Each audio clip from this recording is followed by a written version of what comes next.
Bonjour à toutes et à tous, ravi de vous retrouver pour un nouvel épisode de Chef d'entreprise, le format du vendredi où l'on explore les coulisses business de la gastronomie au sens large. Aujourd'hui, on fait un pas de côté.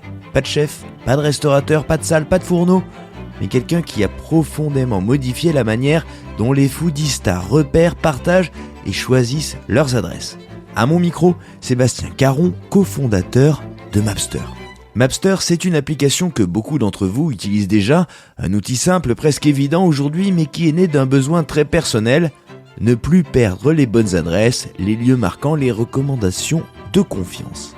Dans cet épisode, Sébastien raconte comment une frustration personnelle est devenue un produit, puis une entreprise, comment on passe d'une idée bricolée entre amis à une application utilisée dans le monde entier, sans levée spectaculaire, sans marketing tapageur, mais avec une obsession, la confiance. On va parler de produits, de croissance, d'erreurs, de recrutement, de doutes aussi, de cette ligne de crête permanente entre rester fidèle à son idée initiale et faire évoluer une entreprise qui grandit. Je m'appelle David Ordonneau, vous écoutez Chef d'entreprise, et si ce podcast vous accompagne, pensez à vous abonner justement pour ne rien laisser passer. Laissez une note, un commentaire, pensez à le partager, c'est essentiel pour nous, pour faire vivre ce travail. Et maintenant, place à l'histoire d'un entrepreneur discret mais dont l'outil a profondément changé les usages de dizaines, de centaines de milliers d'usagers. Il va nous le raconter, voici l'histoire de Sébastien Caron. Et pour commencer, est-ce que tu peux, et tu dois avoir l'habitude de le faire, quand tu pitches, quand tu présentes, si tu prends une photo aujourd'hui de ce que tu as créé, tu vois quoi sur la photo? Tu décris comment? Elle est bonne cette ton question. bébé. Écoute, non, j'ai plus tant l'habitude que ça parce que je pitch quand même de moins en moins, tu vois. Et j'ai la chance d'avoir une marque qui est extrêmement connue. Donc c'est très souvent encore ce matin. Tu vois, je commence par des anecdotes, tu vois. Je fais une petite digression. Ce matin, j'ai été prendre un petit café dans un petit coffee shop que je découvrais. Et je discute, moi j'adore discuter avec le personnel, avec les gens qui sont là et tout. Et le mec me demande du coup ce que je fais. Et donc du coup je dis juste le nom, Mapster. Et là ça y est, tu vois, j'ai même pas besoin de pitcher, rien. Le mec connaissait, était utilisateur, était fan. Du coup on a parlé voyage, on a Génial. parlé de trucs comme ça. Donc du coup j'ai pas tant Donc, l'habitude. du coup, je paye plus mes latés, je paye plus. Alors, je les paye quand même. J'ai pas cette chance de me faire inviter, mais par contre du coup ça crée des conversations absolument incroyables. J'adore ça. Génial. Donc pour répondre à ta question. Écoute, j'ai créé une marque de confiance qui représente le nouveau bouche à oreille, on va dire, et ce bouche à oreille de confiance, c'est-à-dire que c'est un réseau, j'appelle ça le not so social, donc un réseau qui est pas si social que ça, de partage de bonnes adresses entre potes. Et on a créé une communauté de plusieurs millions de personnes qui voyagent partout dans le monde, ou même, quand je dis voyage, ça peut même être dans leur propre ville, et qui vont explorer avec leurs potes toutes les adresses qui les entourent.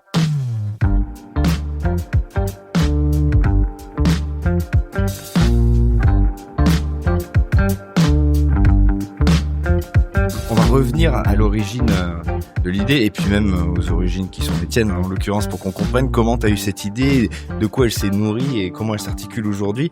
Si on doit rentrer un petit peu, tu parlais justement de l'amplitude et du nombre de gens qui vous suivent. C'est quoi les chiffres que tu donnes pour qu'on se rende compte, au-delà de ceux que tu viens de donner là, de l'ampleur, de ce que représente cette marque, puisque tu parles d'une marque aujourd'hui, voilà, c'est... Ouais. Les chiffres, tu vois, donc c'est grosso modo, on a 4 millions de personnes qui nous utilisent. Et surtout, moi, le chiffre qui m'hallucine, c'est ils ont enregistré plus de 120 millions de lieux dans l'application. Et c'est ce vrai truc-là qui, pour moi, est encore plus révélateur parce que ça prouve qu'on n'est pas juste utilisé comme ça, quoi. On est utilisé pour de vrai et on est devenu la mémoire de plein de personnes qui c'est vraiment leur souvenir sur des années. Et on a la chance d'être une application qui est utilisée pendant des années. T'as plein d'applis que tu vas télécharger, tu vas les et il y a 3 des mois, voilà. Et une fois que t'as fait 3 mois de ton sport avec ton appli de fitness, tu vas arrêter. 3 mois, t'as fait 3 mois avec l'appli de fitness. Ah, t'es balèze. Ouais. Éventuellement, tu vas te faire 1 an avec ton appli de méditation. Enfin voilà, tu fais des trucs comme ça. Et nous, tu vois, si tu regardes les chiffres de 2025, on a un quart à peu près de nos utilisateurs qui sont là depuis plus de 6 ans. Ah ouais. Donc c'est quand même huge parce que une fois que tu as commencé à y mettre tes adresses, une fois que tu as commencé à préparer tes voyages avec, en fait, tu peux plus t'en passer et ça devient vraiment ta mémoire. Et on a nos users, moi je dîne beaucoup avec des utilisateurs un peu partout.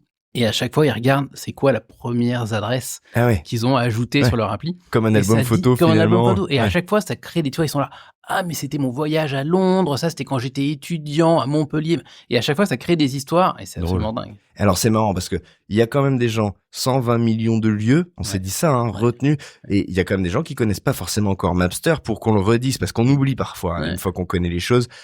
On y stocke ce que l'on a aimé, des souvenirs d'adresses, ça peut être des restaurants évidemment, parce que ça voilà, on se dit tiens hop, on se localise sur la carte, je suis allé à tel endroit, on peut mettre des petites notes. Est-ce que tu peux nous décrire tout ce qu'on peut justement sauvegarder dans l'application? En fait, c'est vraiment le carnet d'adresses. Et donc, en fait, on vient y enregistrer tous les lieux, je dis vraiment bien lieux, dont on veut se souvenir. Et soit c'est parce que c'est un lieu que j'ai testé, donc ça peut être un restaurant, ça peut être, j'en sais rien, moi, un spa, un hôtel, juste un spot parce que j'ai fait un pique-nique de dingue en haut d'un champ, tu vois, où il y avait une vue sur une vallée. Ah ouais, ça aussi, quelque chose qui est pas forcément identifiable. Exactement. D'accord. Un spot de surf, on est beaucoup utilisé par des surfeurs. Ah ouais, génial. Tout un tas de trucs comme ça, mais aussi en préparation d'eux. C'est pas que quand tu y es, tu vois, ça peut être, parce que tu peux ajouter un lieu qui est partout dans le monde, même si t'es à Paris, tu peux enregistrer un lieu à Tokyo. Et donc, en fait, tu peux l'utiliser aussi en préparation de voyage. Genre, je vais à tel endroit et je regarde quel lieu a été... Et tu t'en sers de pense-bête un peu pour le futur. Et t'as même cette activité de, tu scrolles Instagram, on te parle de ce fameux hôtel dans les Dolomites complètement dingue qu'il faut faire une fois dans sa vie. Tu vas juste l'enregistrer dans Mapster pour le cas où. En fait, tu te crées une banque d'adresses au cas où, tu vois, ta bucket list de tous les adresses que tu aimerais voyager, visiter dans le monde. Et puis après, le jour où tu vas en Croatie, tu checkes, tu dis, tiens, moi, qu'est-ce que j'ai? Je m'étais noté ça. Tu vas regarder les cartes de tes amis. C'est là où ça change tout et c'est là où ça change complètement. Notre social, mais quand même un petit peu social dans l'histoire, quoi. Un petit peu social, exactement, mais donc tu peux t'abonner, tu peux t'abonner à des gens et donc découvrir leur carnet d'adresses à eux. Exactement. Et ça, c'est tout le principe parce que tu t'abonnes pas à des inconnus purs. Tu vas t'abonner à tes collègues. Oui, vraiment par affinité. Ta famille avec l'affinité. Et donc, du coup, tu as besoin de savoir qui est la personne. Éventuellement, des influenceurs ou des médias, tu vois, tu peux t'abonner. Oui, mais que tu connais de fait parce que. Mais parce que tu penses qu'ils te ressemblent, que vous avez des valeurs communes, etc. Et donc, tu vas t'abonner auprès de ces gens-là. Et derrière, du coup, quand tu te balades, que ce soit dans un quartier de Paris ou au fin fond du monde, tu vas regarder les adresses validées par ces gens dont tu connais les goûts. Et ça change tout dans ton exploration. Et c'est ça tout le principe. Est-ce que vous n'avez pas aucune culpabilité, mon cher, à avoir tué l'idée du guide touristique, papier, qu'on emporte avec soi? Est-ce que c'est pas un peu... Moi, je trouve qu'on l'augmente. Le guide papier, c'est-à-dire qu'on est la version digitale du guide papier. D'ailleurs, on est en partenariat par exemple avec les Cartovilles et tous les Cartovilles ont la version digitale sur Mapster. Tu peux retrouver aussi ton petit futé sur Mapster. En fait, soit tu as la version papier qui est l'objet, qui est le truc que tu vas conserver, mais qui malheureusement peut aussi devenir obsolète. Soit tu as la version digitale que tu transportes, c'est quand même beaucoup moins lourd. Et en plus, sur place, tu es géolocalisé, etc. Et en plus, ça va être mis à jour. Et tous les ans, tu as les nouvelles adresses, etc. Et donc, tu n'as jamais ce problème de l'adresse, elle a fermé entre-temps, c'est plus la même, etc. Donc, en fait, on est vraiment la version du guide papier, mais 2.0.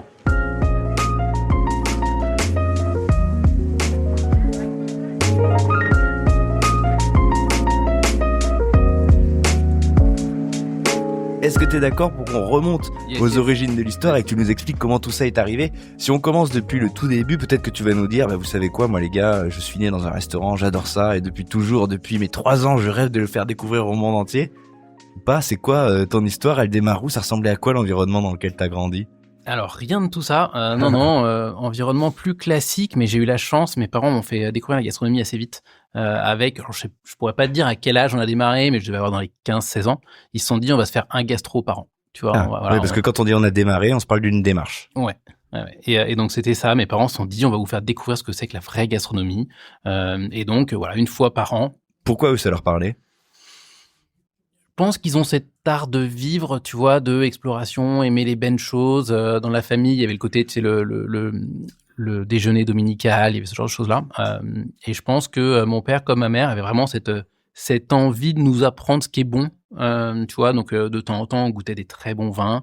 Et donc voilà, il se saignait un peu. Et puis, une fois de temps en temps, du coup, une fois par an, on se faisait un gastronomique. Il y avait une empreinte régionale ou pas? Du tout. Non, c'était en fonction de là où on était en vacances. Okay. Voilà, mon père regardait soit le Godemio, soit le Michelin, tu vois, et puis on se faisait un petit 15 sur 20. Un jour, mon fils, tu tueras ses guides et t'inventeras ton propre. Ouais, exactement. Ça, c'était pas prévu. C'était pas prévu. Donc, il y a eu quand même, tu vois, cet attrait pour, tu vois, la gastronomie. Et puis moi, j'ai toujours eu un peu un truc aventurier, explorateur. Donc, j'adore tester des nouveaux trucs. Mais j'ai mis du temps à y aller parce qu'en fait, après, moi, je suis parti dans une carrière un peu classique, j'ai fait du conseil, etc. Mais c'est vraiment ma frustration à moi qui m'a fait avoir l'envie de créer le Mapster. Et c'était pas genre une idée business. Ouais. Je me suis pas dit, il y a une opportunité. Il me manque ça. Il me manque ça. Ouais. Et je comprenais pas pourquoi, tu vois, dans nos téléphones, on a des applis pour tout. Et il n'y avait pas une appli ultra simple pour enregistrer mes adresses. Et je voyais tous mes potes qui utilisaient les notes du téléphone, tu vois, avec des listes en disant, tiens, tel resto, tel resto, tel resto. Truc, ouais. Voilà, t'avais ceux qui faisaient le fichier Excel, tel machin. Tu pars en vacances, tu dis, ah bah tiens, je vais aller à Venise, je vais interroger mes potes qui y sont déjà allés. Les mecs, ils t'envoient un mail avec une liste. Chiant. Super chiant. Ouais. Et je me disais, chiant pour les potes, en vrai. Ouais, pour les potes. Étant souvent celui à qui on dit. Exactement. Il y en a plein, du coup, ils ont le fichier tout fait, tu vois, en disant, bon, de toute façon, dès que quelqu'un me l'envoie, allez, j'envoie ça. Mais le truc, il est pas à jour, il est pas géolocalisé, etc. Donc, c'était vraiment ce besoin, cette frustration. Et j'ai lutté comme un dingue. C'est-à-dire, je me suis dit, ça doit exister. Tu vois, j'ai cherché. À l'époque, Google Maps ne faisait même pas la fonction de sauvegarde d'adresse. Donc, vraiment, c'était genre un néant complet. Et cette frustration. Et du coup, plus j'en parlais, plus mes potes me disaient, mais pourquoi tu le fais pas? Et limite, fais-le, on en a besoin. Donc, en plus, j'avais une espèce de pression de mes potes, tu vois, en disant, allez, vas-y, fais-le.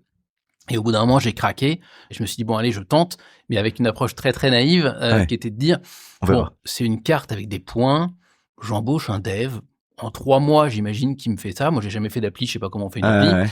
En 3 mois, c'est fait, on met ça sur le store, on n'en parle plus, je passe à autre chose. Tu vois, c'était vraiment juste, je crée une appli. Pour moi, mes potes, on verra ce que ça devient. Mais il n'y avait aucune idée, si tu veux, d'expansion, de trucs. Bien sûr. Et puis très vite, quand on a démarré, là, quand j'ai commencé à travailler dessus et à creuser, là, je me suis aperçu du potentiel, de tout ce qu'on pouvait brancher dessus, comment on pouvait l'améliorer. Et puis là, voilà, le truc est parti, quoi. Trop marrant. On voit vraiment qu'on est dans le format entrepreneurial de ce podcast parce que on s'est dit, on remonte aux origines, on était avec les parents à table dans un restaurant gastronomique et en 30 secondes, on s'est retrouvé à l'épisode de la création de l'appli. C'est vraiment l'entrepreneur qui, attendez, je vais quand même vous parler de mon entreprise et tout, remontant le fil et reprenons l'histoire, le cours de l'histoire. On comprend qu'il y a eu cette appétence au début pour la table, cette sensibilité-là. Après, t'as dit, et cette appli, elle est pas arrivée tout de suite. T'as eu envie de faire quoi? Vers quoi tu t'orientais? C'est quoi qui te faisait envie quand tu te projetais au-delà, justement, de cette petite habitude, cette petite graine, finalement, qui était plantée pour la gastronomie? Alors, je voulais être geek. Tu vois, j'étais geek, je voulais être entrepreneur, je rêvais de start-up, mais j'étais pas du tout dans ce milieu-là. Est-ce qu'on peut préciser ton âge à ce stade de l'interview? Ça va nous permettre de nous replacer dans le temps. Ouais, j'ai 46 ans. Ok. Et en fait, j'étais pas du tout, j'avais pas de potes entrepreneurs, j'avais pas de potes start-upers et tout. Mon père, en deuxième partie de carrière, avait monté une boîte, donc ça me donnait quand même un petit exemple, mais c'était pas particulièrement tech. Et moi, j'avais vraiment cet attrait-là. Mais comme j'y connaissais rien, je me suis dit, je vais d'abord faire des études et je vais d'abord apprendre. Et c'était l'époque où les écoles de commerce ou d'ingé, tu vois, il y avait pas non plus un truc très, très entrepreneurial dedans. Et on te bassinait un peu en te disant, il faut d'abord que tu fasses tes classes, tu vois, il faut d'abord que tu aies un boulot normal, si possible dans le conseil, parce que du coup, tu apprends plein de trucs, etc. etc. Donc, je me suis retrouvé un petit peu là-dedans par hasard. J'ai quand même eu une chance inouïe, c'est que la toute première boîte que j'ai choisie, elle était pourrissime, donc je m'en suis barré en quelques mois. Et à ce moment-là, ma sœur me parle d'anciens collègues à elle qui montaient une boîte, un cabinet de conseil. Et donc, en fait, c'était la création d'un cabinet de conseil. D'accord. Et donc, du coup, moi, je suis arrivé premier salarié de ce cabinet de conseil. Et donc, j'ai vécu, le côté consulting, mais surtout la création d'une boîte. On montait l'immeuble Ikea le soir, tu vois, on définissait les produits, la stratégie de recrutement. Tout le à côté du vrai métier. Et ça, pour moi, c'était extraordinaire. Hyper bien comme laboratoire. Hyper bien. C'est ce qui m'a montré ma passion pour ça. Il y avait combien de personnes? Au tout début, donc il y avait 7 associés et moi, donc on était 8 au tout début. C'est pas mal déjà. Et donc c'était déjà pas mal. Et moi, quand je suis parti, j'ai fait ça pendant 7 ans. Et quand je suis parti, on était 250, un truc comme ça. Ouais, une très très très belle boîte. Non mais c'est génial parce que là tu parles d'une aventure humaine. Tu sais quoi, moi souvent quand j'en parle, étant donné ce que je vis, j'ai ce fantasme de ce truc où on se dit 20 ans plus tard, tu te rappelles, on montait les meubles. Et aujourd'hui, on est dans un open space. Moi, c'est ce fantasme que j'ai, non pas de finir dans un open space avec 250 collaborateurs, mais de se dire, on a vécu ça ensemble, cette aventure. L'aventure humaine, comme tu dis, moi, je les ai choisis pour ça, parce que les mecs étaient profondément humains. Et l'aventure humaine était dingue. On a fait, 6, 7 déménagements, parce qu'on grossissait tellement vite, tu vois, et avec, du coup, une vraie culture d'entreprise qu'on a créée toute pièce. Je pense qu'on devait être le seul cabinet de conseil qui avait une Wii, une Nintendo Wii, tu vois, à ce moment-là. Enfin, tout un tas de trucs comme ça. Et c'est vrai qu'on a créé une espèce de famille, ensemble, et c'était fabuleux à vivre. Et ça m'a vraiment donné ce goût, tu vois, cet attrait à je veux revivre ça. Fédérer, emmener. Le côté équipe, tu vois, le leader d'équipe, tu vois, ce truc de t'es le capitaine de ton équipe, c'est un truc extraordinaire. Hyper bien. Quand tu parles de cabinet de conseil, pour que les gens se rendent compte, ça consistait en quoi ta mission, au-delà de cette aventure collective qui est de hisser la voile finalement d'une entreprise, la mission de conseil, c'est quoi en fait? Alors moi, c'était du conseil en finance d'entreprise, donc c'était un peu particulier.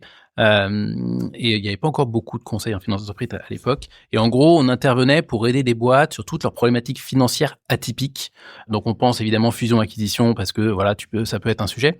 Mais tu as plein d'autres sujets. Tu as des évaluations un petit peu complexes de sociétés dans différentes, que ce soit dans des préjudices, dans des rachats, dans des problématiques fiscales, etc. Que ça soit pour aider à faire des business plans ultra complexes, pour que ça soit... Enfin, beaucoup de transactions quand même, généralement, c'était un peu ça le cœur du truc, mais après avec des variables énormes, et donc du coup, on pouvait bosser pour des usines de monte charge, pour des céréaliers, pour tout un tas de trucs, et il fallait comprendre le business à chaque fois. Ça, c'est ça qui est passionnant dans cette histoire, c'est qu'à chaque fois, tu plonges dans l'ADN d'une entreprise, d'un secteur, c'est culturellement passionnant. C'est passionnant, après, moi, j'avais cette limite que... j'étais quand même plus passionné par le à côté, tu vois, par le côté, OK, on va créer un nouveau produit, on va créer une stratégie de recrutement, on va créer des séminaires de cohésion, etc. Ça me passionnait presque Toi, plus. T'es plus dans l'intra-entrepreneuriat. Que le côté, découvrir des nouveaux métiers, c'était très, très cool au début. Ouais. Après, moi, la matière financière, c'était pas ma passion. Ceci dit, ça doit être une arme hyper... t'affûtes quand même pas mal de connaissances. Tu as fait des connaissances business, parce que tu comprends ce que c'est que le business, tu vois, tu as toutes les bases du business, ça c'est clair. Tu as pas besoin de 7 ans pour les affûter. Ouais. Mais ouais, non, c'était extraordinaire. Mais moi, c'est beaucoup plus le côté humain qui m'a marqué nettement plus que le côté financier. Qu'est-ce qui fait qu'on arrête une expérience comme ça? Je pense aux plus jeunes qui nous écoutent et qui justement... Alors, c'est un podcast sur la gastronomie. Tu es là aujourd'hui, Mapstern permet de trouver un petit coin pour un pique-nique, super. Mais moi, je m'en sers beaucoup pour les restaurants. Enfin, en tout cas, l'idée... Comme la très grande majorité de nos utilisateurs. Et c'est pour ça que je t'ai invité aujourd'hui. Mais nous, on est beaucoup écoutés par des plus jeunes qui sont apprentis et qui veulent travailler dans la restauration ou dans qui veulent entreprendre ou être chef. Qu'est-ce qui fait, parce qu'on y est tous confrontés quand on est jeune, qu'on arrête sa première expérience, qu'on passe à autre chose, qu'on se dit j'ai fait le tour, il faut que je passe. Je pense que c'est vraiment une histoire de cycle, c'est ça, c'est un peu de j'ai fait le tour. Et moi, ça coïncidait à un moment où justement la partie financière prenait plus de poids dans mon métier et la partie entrepreneuriale, parce qu'on était 250, parce que du coup, il y avait quand même beaucoup plus de process qui avaient été mis en place. Donc, les problématiques étaient moins dirty, tu vois, ce côté les mains dans le cambouis. Et c'était que ça commençait à être plus processé, ça commençait à être, j'ai pas envie de dire plus pépère, mais un peu quand même. Et du coup, la proportion de mon temps qui était alloué aux tâches entrepreneuriales par rapport aux tâches business était plus équilibrée comme je le souhaitais. Et j'avais l'impression que je commençais à tourner en rond. Du coup, je me démotivais. Du coup, j'étais aussi un peu moins performant. Enfin, tu vois, il y a tout un tas de trucs où tu te dis, en fait, c'est un cycle. Et c'était un cycle et il était temps juste que je reparte. Et on en a parlé beaucoup avec les associés du cabinet. Et on était tous d'accord pour dire, voilà, c'est la fin d'un cycle et maintenant, il est temps d'ouvrir notre porte, quoi. C'est marrant, tu vois, parce que c'est quand même un paradoxe de l'entrepreneuriat qui est que tu rames. Globalement, c'est hyper excitant, tout ça, on peut se parler d'aventures humaines, de trucs, on a démarré tout petit, on a grossi, mais globalement, la vérité, c'est que tu rames pendant un petit moment, et quand tu te dis, il faut que je mette en place des process, il faut machin, il faut qu'on gagne en fluidité, en efficacité, et puis finalement, avec le temps, parfois ça arrive, parfois tu y parviens, parfois les process s'établissent, parfois tu gagnes ta fluidité, ce que, en fait, tu as travaillé pendant des années, et quand ça arrive, on a un peu perdu de l'excitation du truc, quoi. Je pense qu'il y a vraiment des profils assez différents. Je pense que tu as des gens qui sont des créateurs et t'en as qui sont des optimistes, tu vois, des mecs qui sont là pour optimiser. Donc, il y a vraiment plein de caractères, je pense. Moi, je suis très clairement créateur. Et du coup, la phase d'optimisation, de juste on va passer au step d'après, c'est pas le truc qui m'excite. Et donc, effectivement, moi, j'aime repartir depuis zéro et j'aime vraiment cette phase d'idéation, tu vois, et tu vois ton bébé qui prend forme et c'est assez extraordinaire. Et après, moi, je suis drivé par l'apprentissage. Et donc, moi, le truc qui va me faire arrêter ou changer de projet ou avoir envie de passer à autre chose, c'est vraiment ce côté de, tiens, à un moment donné, je n'apprends plus, je ne m'épanouis plus via l'apprentissage, je ne m'élargis plus. Et donc ça, c'est le truc qui va me faire dire stop. C'est le frein. Et alors que je peux continuer plus longtemps une aventure si il y a ce renouveau dans ce que je vais apprendre, s'il y a ce renouveau dans l'excitation. En fait, c'est juste retrouver des challenges à l'intérieur de la même aventure.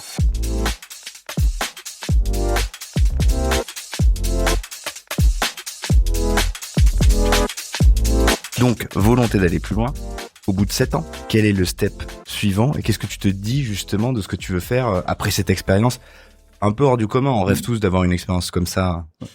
Ouais, c'était très hors du commun. Et du coup, l'atterrissage a été un peu dur. Tu vois, ce côté finalement se retrouver sans rien. Je suis parti, j'avais pas de projet. Tu vois, je suis parti, je me suis juste dit, donc je veux vraiment monter cette une boîte. conviction de passer à autre chose. Tu vois, il fallait que je passe à autre chose. Et je sentais que je pouvais pas passer à autre chose sans si je ne partais pas avant. Tu vois, je pouvais pas réfléchir, etc. C'était quand même un métier assez intense. Donc, je suis parti, j'ai fait un vrai break. J'ai dû voyager pendant 3-4 mois, tu vois, un peu non-stop, aller voir des potes, aider des potes à monter des boîtes, etc.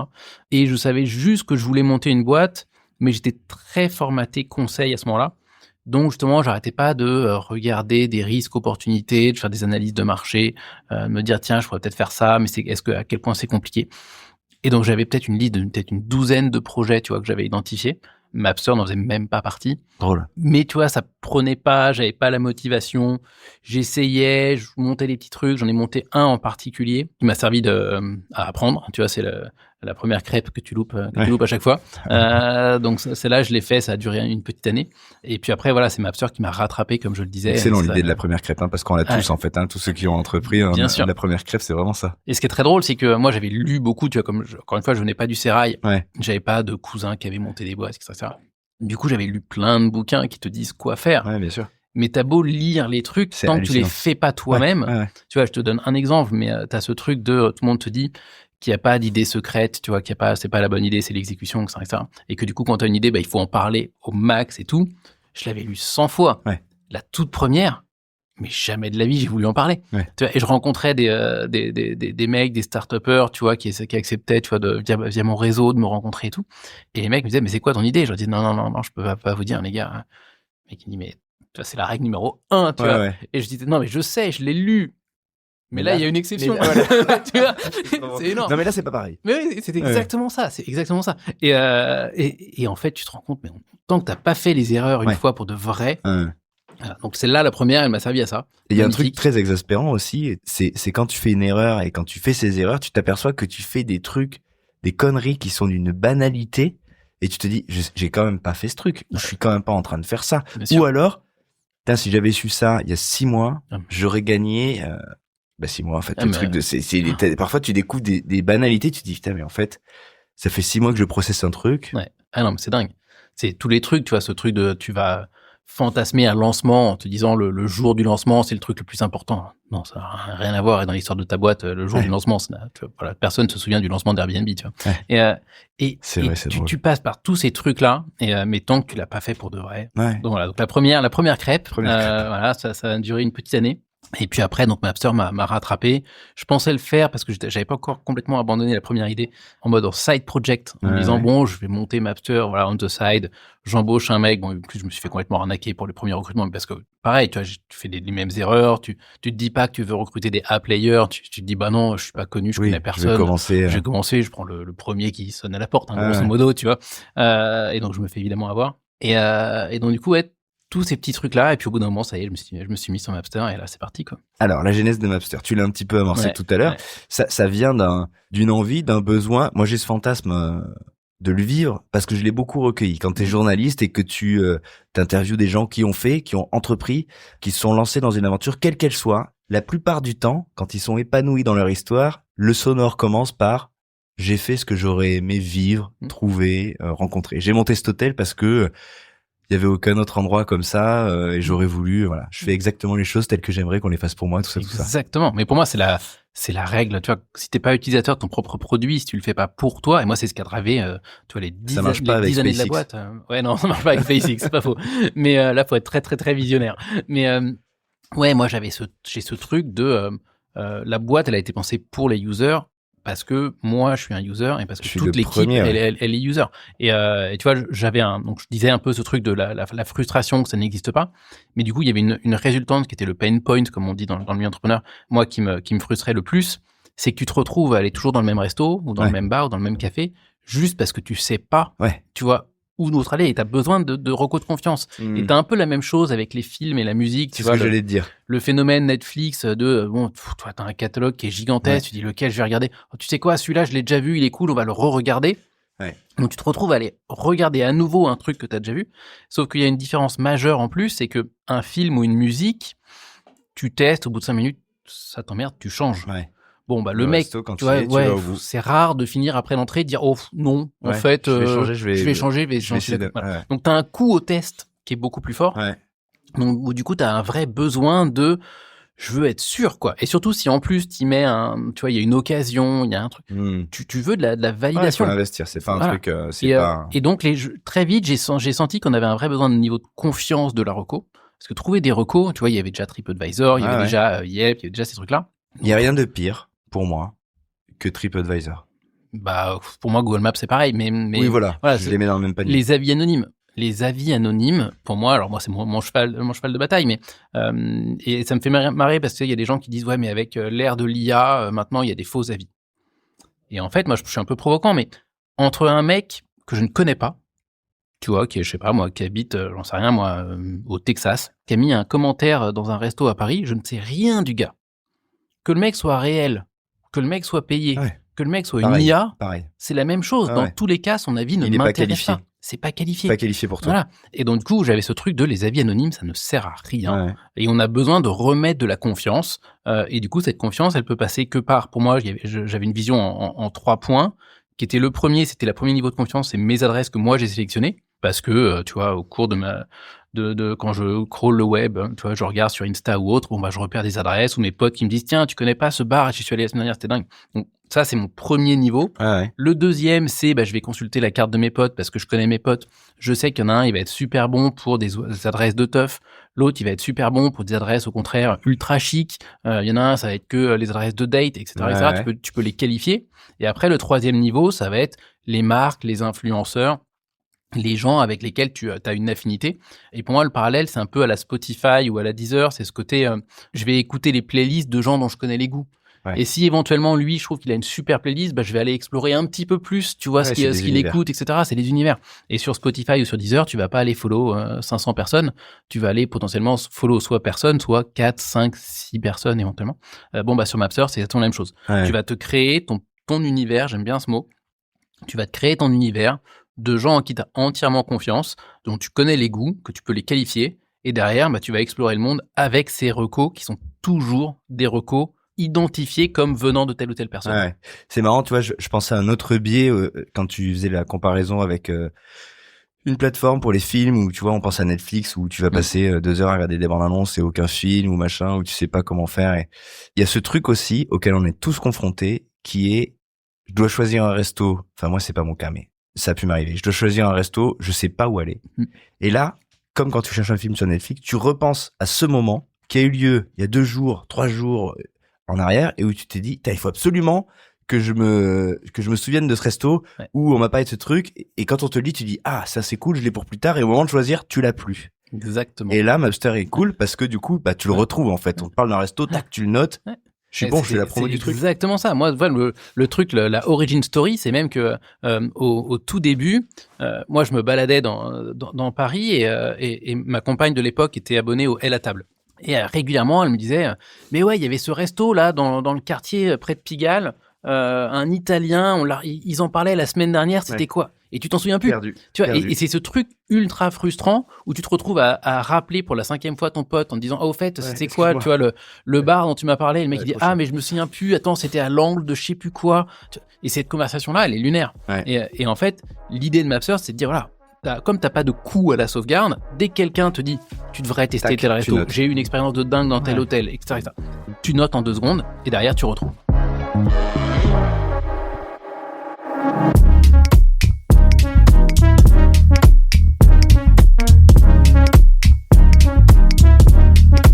Comment ça démarre? Est-ce que tu peux nous décrire le tout début de l'aventure? T'es où? Tu dis que t'as fait appel à des gens, mais au démarrage, on démarre un peu avec ses petites mains. Ça se passe comment et ça ressemble à quoi? Parce qu'on a tous le fantasme du garage et de Steve Jobs qui démarre dans le garage de ses parents. Toi, ça ressemblait à quoi? Alors, c'était un peu ça. Hein. C'était presque ça. C'était pas un garage, mais je me suis fait prêter des bureaux. Je sais même plus trop où ils étaient. Les deuxièmes que j'ai eus étaient à Malakoff. Les premiers, t'es bien aussi à Malakoff ou Montrouge, je sais plus trop. Mais voilà, des bureaux assez froids, assez paumés, etc. Et le tout premier bureau que j'avais était genre, parce que c'était un dépannage, c'était un truc de, je sais pas, 200 mètres carrés où j'étais tout seul, tu vois, un truc un peu ridicule. Soit t'es tout seul dans le 200 mètres carrés, soit t'es dans, comme moi, tu vois, 8 mètres carrés. Voilà, exactement. C'était un peu, le côté un peu cave, tu vois, c'était un peu ça. Et avec des premiers stagiaires, deuxième stagiaire, premier embauché, etc. Donc, avec les premiers recrutements complètement foireux. Très vite, j'ai quand même eu la chance de recruter un super stagiaire, Amaury.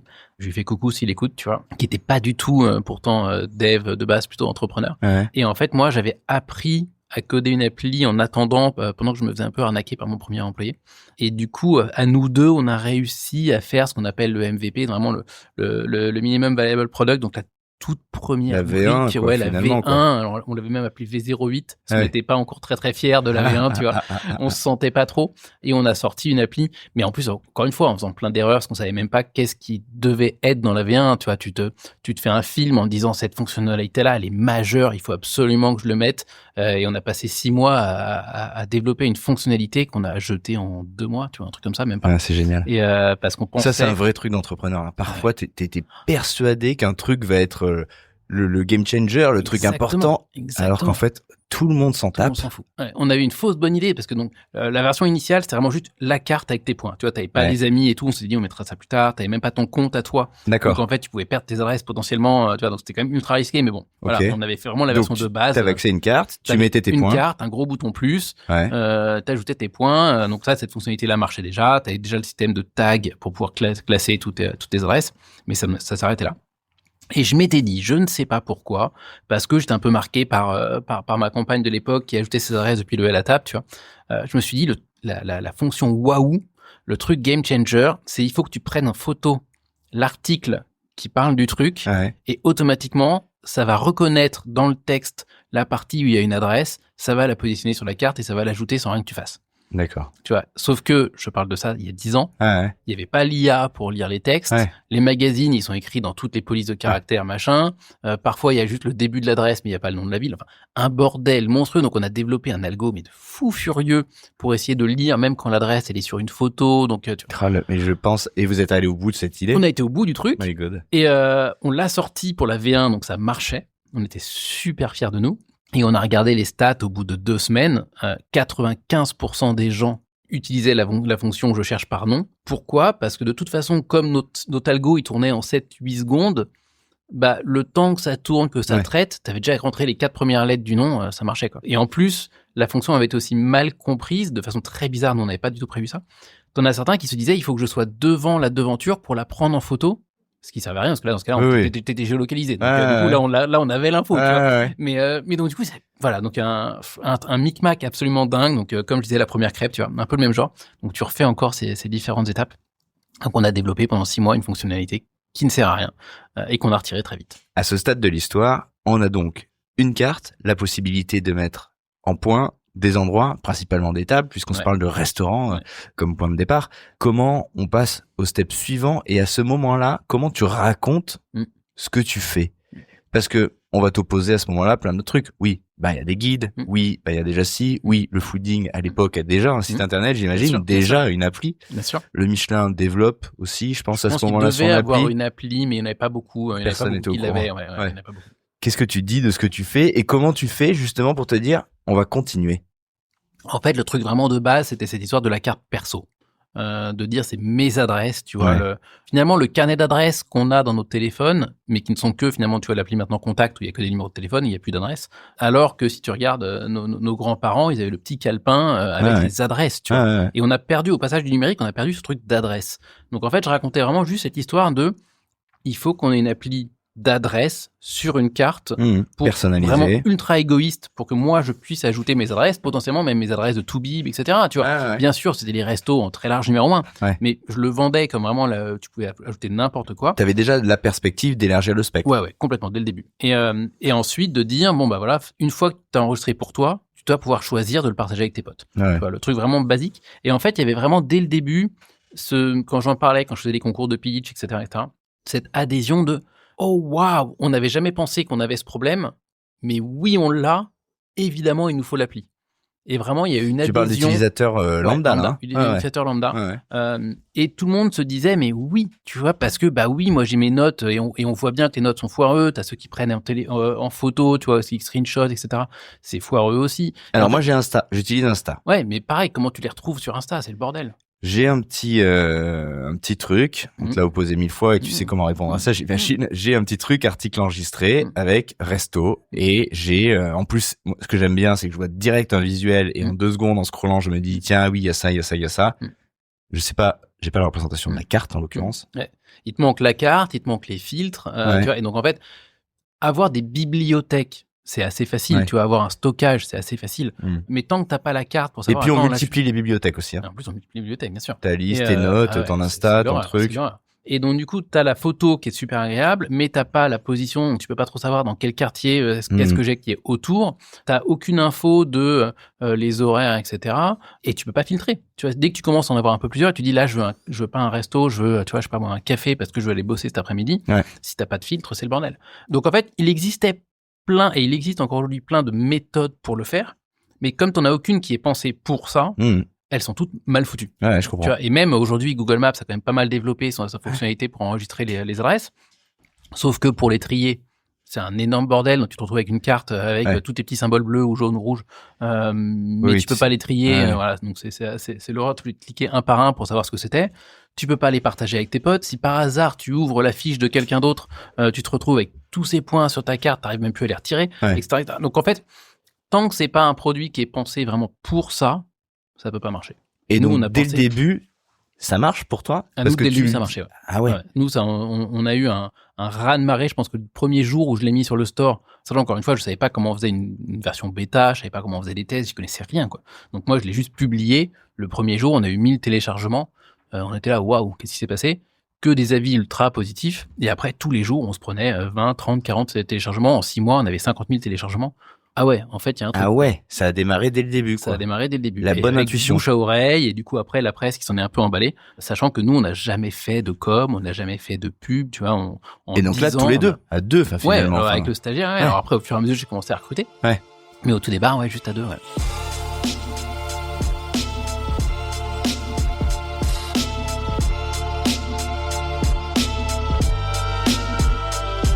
Impressionnant. Est-ce que t'as au début, parce que c'est un peu ça la clé d'entrée, et c'est pour ça qu'on se parle aujourd'hui, la gastronomie, est-ce qu'au départ t'as des échanges avec ceux qui se retrouvent, malgré eux finalement, spotés comme étant des bonnes adresses, des bonnes tables, des bons restaurants? Est-ce que t'as un échange, un lien avec ce monde, celui des chefs en l'occurrence? Alors c'est un de mes petits regrets, j'ai pas été assez vite le faire. Et j'aurais dû, alors je l'ai fait un tout petit peu parce que par chance, très vite on a eu des restos qui sont devenus les champions. Tu vois, t'en avais quelques-uns qui ont explosé et dès le début, tout le monde les ajoutait. Pourquoi? Tu vois, synchronicité, j'en sais trop rien. Et comme ces gens-là, en plus, on entendait parler, c'est des gens qui devenaient utilisateurs de mon appli. Ouais. Et du coup, il y en a plusieurs qui m'ont contacté. Tu vois, et je pense à Cathy Closier qui a créé Season Paris. Season, à l'époque, Season, c'était c'était the place to be de toutes les Fashion Week, etc. T'avais une queue de 1 heure dehors, c'était le seul brunch où t'avais la queue pendant 1 heure le week-end. Et du coup, Cathy, direct, on commence à discuter. Moi, ça devient un de mes bureaux parce que j'avais aussi pas beaucoup de, tu vois, j'avais ce truc à Malakoff, mais j'aimais déjà à l'époque bosser en remote. Donc, je passais, fallait un jour sur 2 au Season Paris à bosser de là-bas. Et donc, j'ai commencé effectivement à rencontrer des restaurateurs, mais plus moi en tant que entrepreneur qui va bosser chez eux, et passionné de ces gens-là. Et moi, comme je te disais tout à l'heure, je peux pas m'empêcher quand je vais quelque part d'aller discuter avec les équipes, tu vois, un peu comment ça bosse, comment ça. Et je leur demande leur opinion, je leur demande qu'est-ce qu'ils me conseillent comme plat, pourquoi ils ont fait ci, pourquoi ils ont fait ça. Et j'adore ça, tu vois. Donc ça s'est fait comme ça, mais j'ai pas joué cette carte de je suis Mapster, je devrais en profiter pour aller rencontrer des gens. Ça, je le fais plus maintenant, mais c'est un de mes petits regrets, tu vois. J'aurais dû en profiter pour allier un peu plus passion et boulot à ce moment-là. Mais au-delà de ça, je pense à une vocation là-dedans, c'est que t'es aussi une forme de baromètre. Quand une adresse explose sur Mapster, c'est intéressant, je veux dire, à analyser justement, et ça pourrait être aussi une autre vocation qui serait d'accompagner des lieux pour optimiser leur visibilité, leur efficacité, leur. Alors on est un baromètre et on est un apporteur d'affaires. de manière différente. Et l'apporteur d'affaires est très intéressant. C'est que si tu te mets dans un monde sans Mapster, un lieu, il va faire de la presse, il va essayer de faire de la com, etc. pour se faire connaître. Sauf que toutes ces opérations vont avoir un effet un peu éphémère. Il va faire une émission de radio, il va avoir un effet boom, de levier sur les semaines qui 3 suivent. semaines, un mois, etc.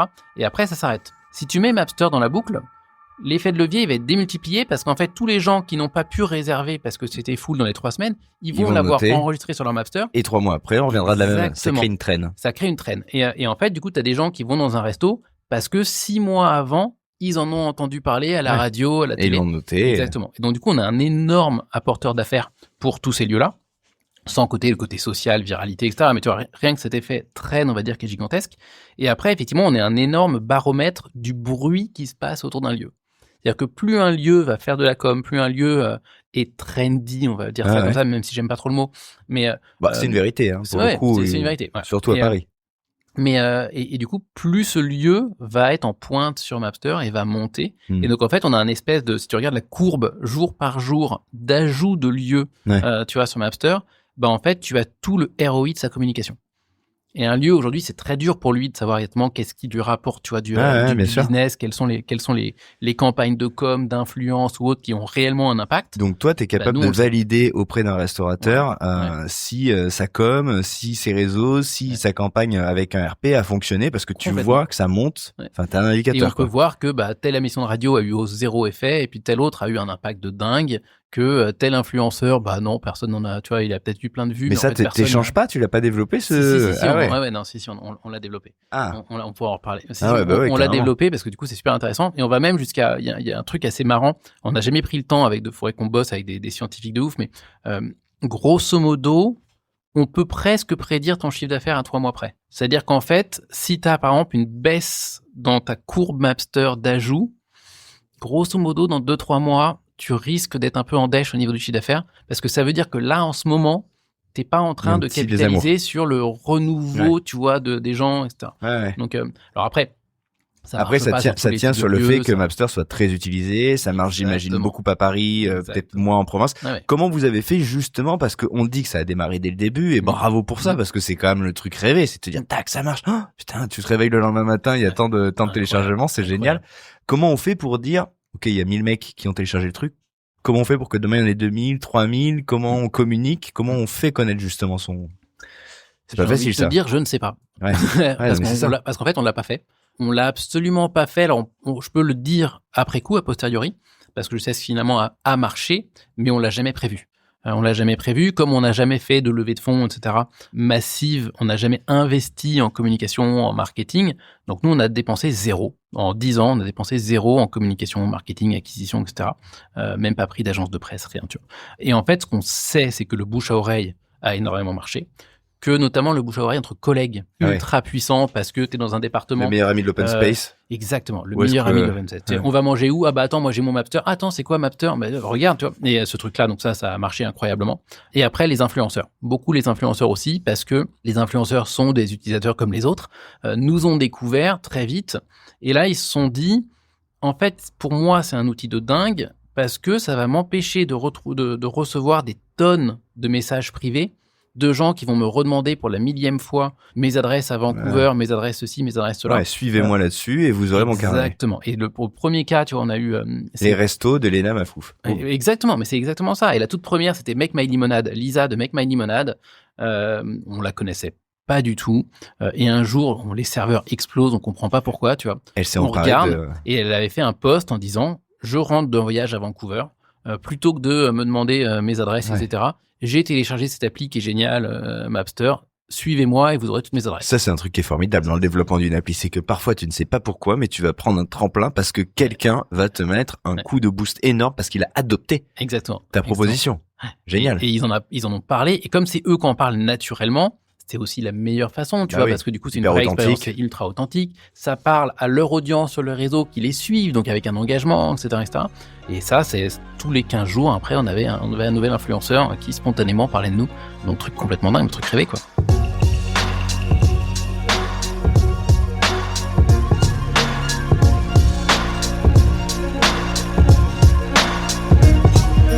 On en est au développement et au tout début, au fait que ça fonctionne, au fait que vous voyez qu'il y a une acquisition, au fait que d'autres deviennent en fait des ambassadeurs et créent des leviers d'acquisition de nouveaux utilisateurs. Je te soumets une idée, parce que moi, il y a 10 ans, je me revois, journaliste à TF1, sortir le soir tard et me disant, tiens, j'irai bien dîner. Bon. Moi, je ne vais jamais dans un restaurant que je ne connais pas. Non, enfin, pas que j'ai déjà expérimenté, hein, mais sans savoir. Tu vois, il y a des gens qui me disent, je passe devant, ça a l'air sympa, ou j'ai envie de me faire un resto. Le truc que je ne comprends pas. Moi, c'est pas ça. Si je vais dans un resto, je sais exactement pourquoi j'y vais, quel chef est là, qu'est-ce que je vais y manger. J'ai une vraie curiosité. Comme quand on va voir une pièce de théâtre ou un musée, on va pas au musée d'Orsay par hasard, on sait qu'on va au musée d'Orsay. Voilà, bref. Moi, je suis cette personne-là. Quand je sortais du taf le soir, je voulais aller dîner. Dans le spectre de ce que je voulais, entre guillemets, pour caricaturer un spectre fooding, donc qui va du bon bistrot à la cuisine d'auteur, il fallait que je trouve celui qui avait encore de la place. Et donc, je perdais une demi-heure, 3/4 d'heure à trouver le resto quali, qui méritait que j'y aille, et qui avait de la place pour me recevoir parce qu'il était 21h et que j'appelais le jour même. Et là, je me suis dit, pourquoi il n'y a pas une appli qui prend éditorialement des adresses bien critiquées et sourcées et qui en temps réel me disent, eh ben écoute, là, il te reste une place, là, il te reste 10 places. J'aurais aimé ça en fait, moi. 100% d'accord. C'est faisable avec Mapster aujourd'hui. Ah, non, c'est pas vrai. Si, on l'a cette fonctionnalité-là, bien sûr. Et on a mis du temps à la développer parce qu'il fallait qu'on soit en partenariat avec suffisamment d'acteurs de la réservation. D'accord. Donc avec les Zen Chef, la Fourchette, etc. Mais ça existe. Et ça existe de manière... The Fork d'ailleurs, attention. De façon prospective, enfin de façon instantanée, mais aussi prospective. C'est-à-dire que tu vas sur ta carte ou la carte de n'importe lequel de tes potes, tu choisis déjà par tes critères, tu dis tiens, je veux une terrasse, je veux un italien, je veux avec des vins nature, avec tous ces systèmes de critères qu'on a nous. Et après, tu vas pouvoir dire, parmi tout cela, peut-être que j'en ai 150, tu vois, dans Paris, je veux regarder lesquels ont une table de dispo pour 3 personnes, jeudi, à 18h. Et nous, on va interroger tous les services de résa qui existent et on va te filtrer en disant, voilà, ceux-là, ils ont des tables de dispo. Est-ce que ça marche si je dis maintenant? Et ça marche pour si tu dis maintenant. Oh, ils sont forts. Ça, pour moi, c'est un truc, tu vois, ça m'a manqué. Et moi, il y a 10 ans, et je me rappelle, je voulais le faire, je suis allé voir un restaurant. Le premier mec que j'ai trouvé, il y avait un resto dans la boîte à TF1, tu vois, au premier étage. Je suis allé le trouver et je lui ai dit, qu'est-ce que tu penses de cette idée? Et lui m'a dit, un peu ancien logiciel, m'a dit, ah ben non, c'est chiant parce que ça voudrait dire qu'il faut que je mette à jour moi-même le truc. En live, j'ai déjà un truc de résa. Je me suis dit, allez, hop, c'est bon, fin de l'idée, on oublie. Non, ça ne peut marcher qu'en se branchant au truc existant. Qui fait déjà ce job-là, donc The Fork et tout ça. Trop bien. Mais typiquement, tu vois, ça c'est très marrant parce que c'est, je pense, une des fonctionnalités que j'ai sorties parce que moi, j'en avais besoin. Et je pense que j'ai pas un seul utilisateur qui me l'a jamais demandé. Honnêtement, en moyenne, on reçoit 50 à 100 emails par jour d'utilisateurs qui nous demandent en permanence des fonctionnalités, etc. Ah ouais. Ouais, toujours depuis le début. On a toujours des trucs complètement extraordinaires, mais c'est génial. Et puis et comme tous les gens pensent que leur usage à eux est l'usage normal, on a que des demandes on va faire entre les icônes différentes. Il y en a un, typiquement, il veut absolument qu'on ajoute l'icône grotte. Celui-là, on l'a pas encore dessiné. Voilà. Parce que lui, il est grottophile, en fait. Exactement, il est grottophile. Il fait de la spéléo, j'en sais rien. Ceci dit, génial. Mais en fait, on a tellement d'usages différents. Donc, voilà, tout le monde a besoin d'icônes différents. Et du coup, ils ont tous besoin de fonctionnalités différentes, entre marquer la date, avec qui ils y étaient, enfin, tout un tas de trucs. Donc, on a beaucoup de demandes. Oui, parce que là, on se parle que de restauration, forcément, parce qu'on est sur chef. Mais en vrai, vous faites tout, quoi. Alors, les restos, c'est quand même 50 à 60%, tu vois, de l'activité, hein, mais quand même. Et donc, personne nous demandait celle-là, mais moi, c'était dans mon quotidien, ce truc, mais insupportable. Et du coup, j'en parlais avec des potes qui me disaient, ben oui, mais en fait, ça fait partie de ces besoins, on sait que c'est une galère, mais on va pas on n'imagine pas la solution, et donc on va pas la formaliser, et on va pas le demander. Et donc, du coup, ça fait partie de ces besoins que moi, j'ai imposé à l'équipe en disant, bon, voilà, ça, on le développe, moi j'y crois à fond, et donc on le fait. Et ça marche? Et ça marche super bien, Et moi je suis le premier utilisateur de ce truc-là parce que typiquement sur ma carte j'ai beaucoup trop d'adresses. Moi je dois avoir 2200 adresses, tu vois, un truc comme ça sur ma carte. Bon j'en ai partout dans Paris. Si un soir je me dis j'ai envie de dîner, tu vois, un petit bistronomie, rien que ça je dois en avoir 500. Si j'ai pas d'autres critères, c'est mort. Alors que si je dis, voilà, j'en veux un qui a une dispo là, maintenant, qui est dans tel quartier, etc. Bon, voilà, ça y est, c'est fini. Putain, j'adore. Non, mais tu sais, le nombre de soirs où on s'est retrouvés, où je dis, attends, parce que moi, tu m'emmènes pas dans un restaurant. En plus, en fait, je préfère passer 1 heure à trouver une table, quitte à ne jamais la trouver, que d'aller au hasard dans un restaurant et être déçu. Bien sûr. Parce que c'est ce qui se passe, in fine. À chaque fois, c'était une demi-heure ou 3/4 d'heure. Ah, vous avez pas de table? Bon, alors attends, je retourne dans mes notes, machin truc. Ah, il y a celui-là, attends, dans le 12e. Bon, allez. Allô, vous avez pas de table? Bon, alors attends, je retourne dans mes notes. Mais ça m'a sauvé un samedi soir, il y a pas si longtemps. J'étais avec ma compagne et on cherchait, on s'est pris au tout dernier moment, tu vois, genre à 20h, un samedi, on s'est dit, ça te dit, on se fait un resto avec une pote. Donc, on était 3. Ouais, là, on commence à en appeler juste 2-3, tu vois, mes potes. Ah non, Seb, désolé, là, on est full. Je commence à me dire, dur. Les 2 filles, elles commencent à en appeler un peu d'autres. Tout booké. Bon, bah, du coup, moi, je vais sur ma fonctionnalité, tu vois, je regarde et tout. Je trouve le Red Cats, en l'occurrence, que j'avais pas encore testé. Ils avaient de la dispo. Bon, voilà, on a booké direct, on y allait. Soirée sauvée. Et c'est même pas du storytelling, c'est vraiment le cas typique de tout était booké. Et si j'avais pas eu ce truc-là, mais avant que je tombe sur le Red Cats, mais on aurait pu attendre 2 heures, tu vois. Dans une autre vie, on aurait pu être concurrents, peut-être. Voilà, exactement. Mais alors que maintenant, je suis tu vois, c'est moi qui envisage de t'utiliser, quoi. Cette phrase mythique, je pense que c'est la phrase que j'ai reçue le plus de tous les utilisateurs, j'ai failli le faire. Ah ouais. J'en avais tellement besoin, j'ai failli le faire. Ça veut dire 2 choses. 1, que c'est une bonne idée. 2, que en vrai non, et qu'il faut un peu plus qu'une idée pour se lancer et affronter tout ce qu'il y a à faire, quoi. Ça c'est sûr. Et tu vois, je te donne un chiffre, hein, mais je pense que j'ai téléchargé depuis la création de Mapster à peu près 200 concurrents, des applis concurrentes pour les essayer. Ah ouais. Je pense que j'en ai vu passer à peu près 200 ou 300, je pense. Ah ouais. Dont aucune qui a tenu plus de 2 ans, tu vois. Mais ouais, j'en ai vu passer. Donc l'idée, c'est rien, tu vois. Non, et puis il y a aussi un truc, c'est que les idées, on les a souvent. Tu sais, il y a des trucs au même moment. Il y a l'air du temps. Exactement. Ouais, complètement. On dit, ah putain, j'ai eu cette idée, machin. Et t'as des énormes vagues. Et puis après, nous, on a eu aussi cette espèce de courant après de OK, Mapster, c'est top. Bon, bah, on va concurrencer Mapster. On va faire le Mapster 2.0. Toi, il y en a plein qui ont pitché des investisseurs ou autres en disant vous connaissez ça? On va killer Mapster. Nous, ça va être Mapster en plus puissant, etc. Sauf que moi, voilà, il n'y en a aucun qui a réussi. Mais c'était assez marrant de se dire que cette idée-là est quasiment universelle, en fait. Mais c'est marrant parce qu'elle frappe juste. C'est la bonne idée au bon moment, développée comme il faut. T'imagines, il y a un tas d'alignements pour que ça fonctionne, et ça fonctionne. Mais je pense que la clé, c'est ce qu'on disait tout à l'heure, c'est que je suis un des rares à l'avoir fait pour moi. Et je l'ai fait pour le user. Et en fait, on n'a jamais pensé une fonctionnalité. Alors, je dis jamais, on a dévié, on s'est perdu à 2-3 moments, mais on n'a presque jamais pensé une fonctionnalité pour le business. Ça s'appelle la sincérité entrepreneuriale, entre guillemets. Une forme d'innocence qui fait qu'on fait les choses pour le... Et je pense que ça a été garant du succès. Je te donne un exemple. La plupart de nos concurrents, comme ils veulent de la data, ils veulent des trucs comme ça, ils vont imposer aux gens quand tu ajoutes une adresse sur ta carte, déjà, il faut que ça vienne d'une base et on te laisse pas créer une adresse qui n'existe pas. Et 2, on va t'imposer de mettre une photo et un commentaire. Sauf que toi, t'es en train de marcher avec ton pote, en train de parler, il te dit, tiens, tu connais tel resto, machin. T'as 2 secondes, t'as pas envie de prendre le temps de mettre une photo, un commentaire, donc tu le fais pas. Donc, du coup, t'enregistres pas ton adresse et donc ton truc est foiré. Alors que nous, on a tout fait en mode facultatif, t'as rien qui est obligatoire et tout. Du coup, tu peux enregistrer une adresse en 2 secondes. Et éventuellement, après, t'y retournes, tu remets un commentaire. Et puis, au pire, tu mets pas de commentaire, c'est pas très grave. Et en fait, rien que ça, c'est game changer.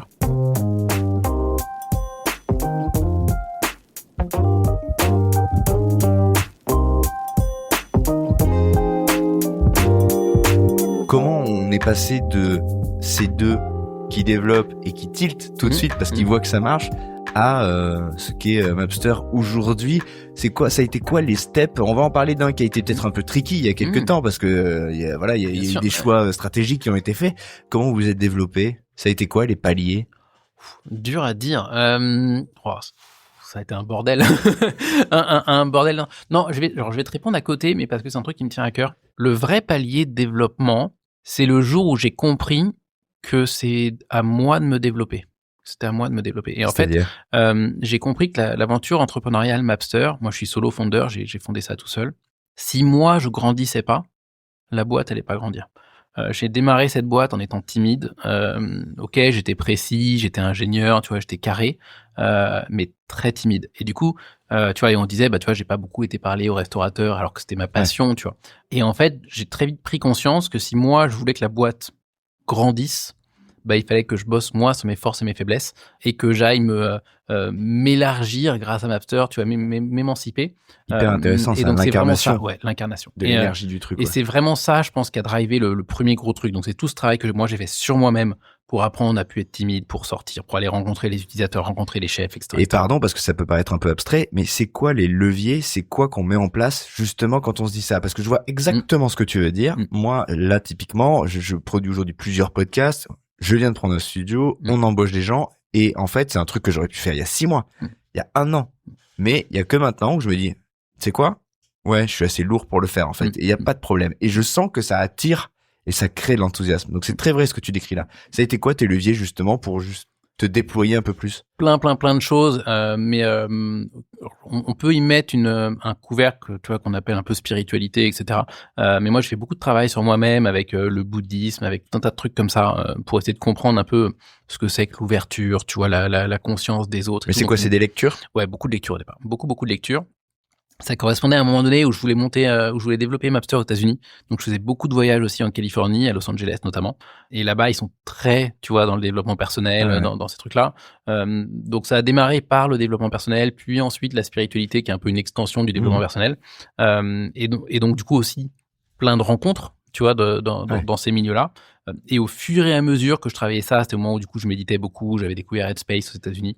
Et en fait, c'est un ensemble de choses qui m'ont fait passer un espèce de tu vois, d'autres dimensions. Ouais. Et même les gens que je côtoyais en France, les start-upers que je côtoyais un tout petit peu au début, j'étais tout nouveau dans ce secteur-là, dans ce réseau-là, me disaient « Waouh, Seb, t'as changé. Il y a un palier. T'as changé, tu t'es ouvert, t'es moins dans la timidité, t'es moins en train de te protéger, t'acceptes de venir nous parler, tu vois, de venir aux soirées de networking, alors que moi, sinon, je me planquais parce que je me disais, je suis de nulle part, j'ai une toute petite boîte, etc. Et tu racontes le truc un peu différemment aussi. Je sais pas si tu le fais au début. On a tous ce syndrome de dire, bon, ouais, là, j'ai un petit truc en ce moment. Tu sais, t'as ces mots, ils disparaissent. Bien C'est sûr, des petits trucs. bien sûr. C'est moi Ouais. moi, j'ai fondé ça. Tu connais Alors, pas? moi, C'est ça, tu vois. moi, il y a eu le phénomène assez marrant. Mais de temps en temps, il revient en arrière. C'est assez amusant. Ce truc de, qu'est-ce que tu fais?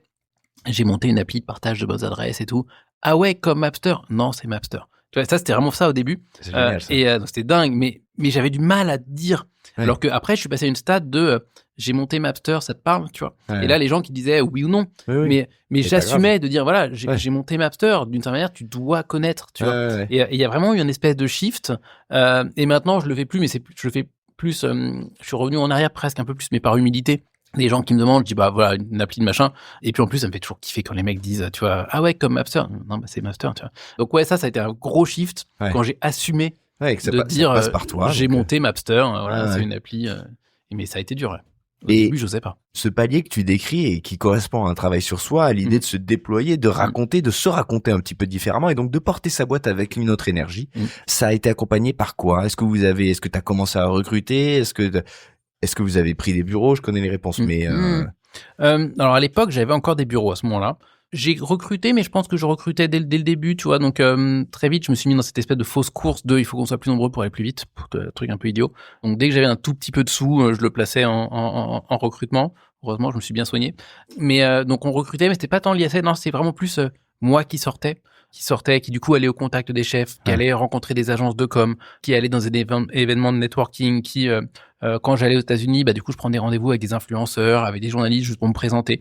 Juste ce truc en fait je sors de chez moi, je sors de mon bureau en fait. Et juste je raconte ça, ce que je fais, quoi. et je raconte ce que je fais. Et je vais rencontrer des investisseurs potentiels et en fait je me fais un espèce de réseau. Et ça, j'aurais jamais osé. Tu vois, je te donne une anecdote qui a changé pas mal ma trajectoire. Station F ouvre.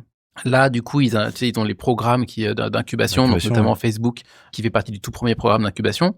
On reçoit un coup de téléphone de Facebook, je vais essayer de te la faire courte, mais Facebook nous appelle en disant, est-ce que vous voulez faire partie du programme d'incubation? chic. Très chic. Sur le papier, Moi, j'avais c'est pas chic. prévu de faire d'incubation, mais je me dis, bah, quand c'est Facebook qui t'appelle, tu dis oui. Ouais. Alors, on avait quand même hésité, côté vie privée, l'image, mais bon, voilà, on s'est dit, on y va. Bref, et on fait l'inauguration de Station F, du coup, qui était encore en travaux à ce moment-là. On y va, grosse soirée. Et on nous présente, du coup, Sheryl Sandberg, ex numéro 2 de Facebook, COO de Facebook à ce moment-là, qui vient parce que le programme est parrainé par elle. Et toutes les startups, on se présente en 2 secondes et demie, on lui pitch, tu vois, juste voilà, elle te serre la pince, puis basta, tu vois. Ouais. Sauf que, moi, voilà, il faut que je fasse un peu les choses différemment parce que justement, j'ai déjà commencé un peu ce travail-là. Donc déjà, au moment où j'arrive devant elle, je lui parle pas de Mapster, je lui parle d'elle. Tu vois, je lui dis, j'adore ce que tu fais, ton assos, Lean In aux États-Unis, je trouve ça incroyable. J'adore, donc du coup, on connecte un peu plus. Elle me demande quand même, tu vois, de pitcher. Je pitch. Là, honnêtement, elle écoute plus, tu vois. Mais bon, bref. Et on descend l'escalier, on était à l'étage, on descend l'escalier pour aller vers l'estrade. Et elle se retrouve à parler à Xavier. Et les deux côte à côte discutent. Et Xavier lui dit, mais comment ça, tu vois, t'es arrivé quand hier, ou t'as mangé où hier? Et Cheryl qui lui dit, un resto là. Et elle n'arrive pas à retrouver le nom. Tu vois. Et moi, j'étais juste derrière. Bon, comme justement, j'avais travaillé sur cette timidité, je dis à Cheryl, je me marre, je dis, Cheryl, tu vois, si tu avais utilisé Mapster, tu te souviendrais du resto et tu aurais pu le donner à Xavier, quoi.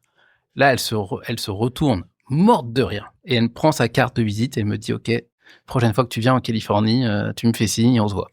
Trop bien. Voilà. Et depuis, Cheryl est devenue une amie. C'est vrai. Ouais. C'est génial. Et on s'est revus plein de fois. Mais tu vois, ça, c'est parce que j'avais gagné cette espèce d'assurance, mais qui n'est pas une assurance show-off, etc. Tu vois, non, juste, j'assumais qui j'étais, j'assumais mon produit, j'assumais qu'il rendait un vrai service, et du coup, je pouvais en parler, quoi.